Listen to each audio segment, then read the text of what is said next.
Hey guys, it's Full Auto here, or as Bannock and Berg are fond of calling me, the redneck, racist, paranoid gun nut. In the past, I've posted to Bannock that I wanted to record some range video to perhaps knock out a few misconceptions about your typical American firearms enthusiast. The video here was taken at my local Fraternal Order Police range where my shooting partner has a membership. We were actually there a couple weeks back, but we were sighting in our rifles, and since other people were present, I didn't want to be impolite and record without their consent. This morning we had the place to ourselves and were able to move back to the 100-yard mark, which happens to be in the parking lot, to see how well our respective rifles performed. The rifles seen here are semi-auto AR-15s. They fire the 5.56 NATO round, an intermediate cartridge developed in the United States and is derived from but not identical to the .223 Remington cartridge. Here's the round itself. This is a handful of them for scale. And here's what they look like loaded in a traditional Stenang magazine. For my 20-inch barrel, the round has a muzzle velocity of 3,025 feet per second. That's 922 meters per second for those of you who live in countries who have adopted a more scientific means of measurement. Now, the first rifle here is mine. It's a AR-15 setup in a standard A2 style. It's got the full buttstock. I do have a custom grip on it.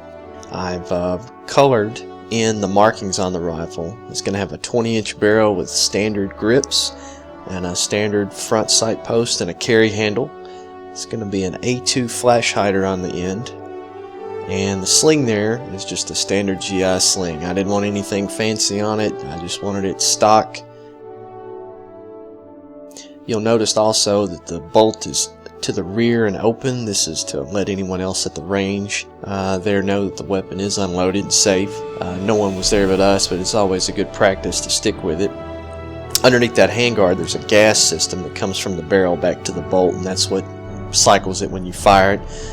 Again, there's the standard A2 carry handle, the forward assist, and the buttstock. The next rifle belongs to my shooting partner. It's a 16-inch carbine. He's got quad rails and an EOTech sight on the top. It's got a collapsible Magpul CTR stock on the rear. That's a custom grip. It's a billet lower, cut slightly different than your standard AR-15 lower. Behind the EOTech sight is a pop-up M-bus sight from Magpul to co-witness with the reticle that comes up. He's got a side-mounted sling there underneath the front sight post and a birdcage flash hider on the front like mine. It's going to be the A2 style. You'll notice that there's no cutouts on the bottom of the flash hider to prevent, dust up.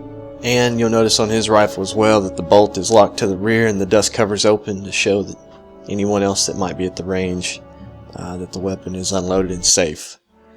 Underneath the rifle you'll see a bunch of empty cartridges. He does reload, and so he saves all the spent brass.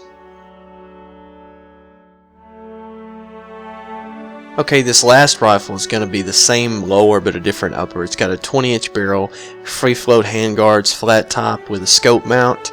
You can actually see the gas block there that siphons gas off when you fire the round to cycle the action. Still an A2 birdcage flash hider on the end. The free float tube allows for better accuracy because it doesn't interfere with the barrel. Something about the harmonics, I'm not an expert on that. Again, the bolt is open to show that the weapon is clear and safe. And I don't have any video of him shooting this one, but just shows the versatility of the platform.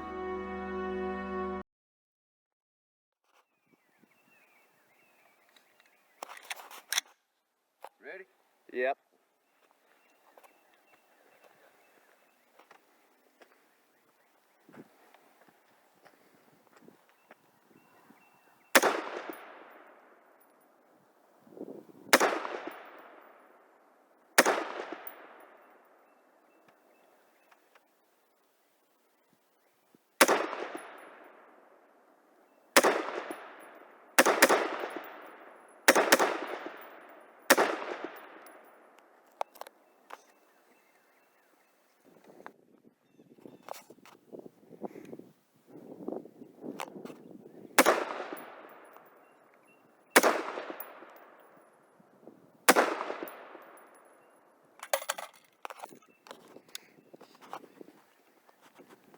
Now, shooting from the bench is fine, but I like to prone out on the ground and practice my breathing and sight alignment. Again, we're at the 100-yard mark, so my target is exactly 100 yards from the muzzle of my gun. You can actually see the line on the pavement there in front of the shooting table. I had 2 targets set up. I shot 3 rounds at the top and 3 rounds at the bottom. And at the end of this clip, you'll see how accurate I was.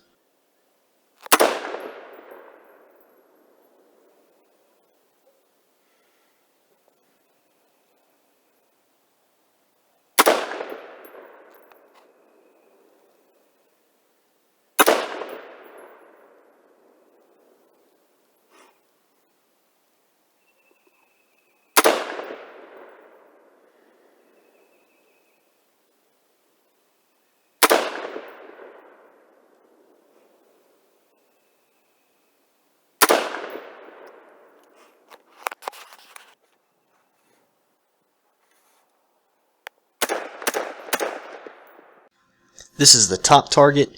Each of those lines is an inch. So at 100 yards, that's how well I did on the top target. And here's the bottom target. Again, those line segments are 1 inch apiece.